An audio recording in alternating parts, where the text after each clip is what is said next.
kaganapan, GMA Gala, Jack Roberto, hindi inasahan ang ginawa ni David Licauco sa ex na si Barbie Fortesa. Several stars at ilan sa mga GMA executives ay nagsama-sama nga para sa 75th anniversary ng GMA7 na tinawag nilang Beyond 75 GMA Network 75th Anniversary Special.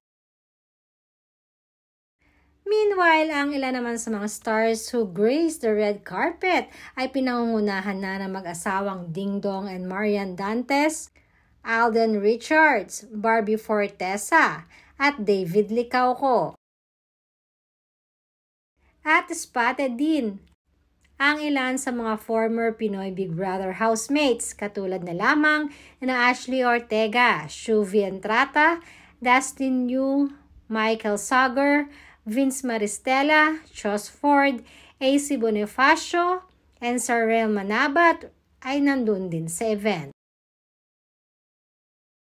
Aside from the stars, ay spotted din ang mga integrated journalists na Mel Chanco, Emil Sumanggil, Jessica Soho, Connie Sison, Maris Umali, Rafi Tima.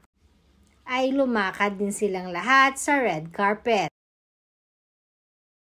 Samantalang naging usap-usapan naman ang pagkikita ng ilan sa mga big stars ng GMA7 at ganoon na rin ang kanilang naging karelasyon.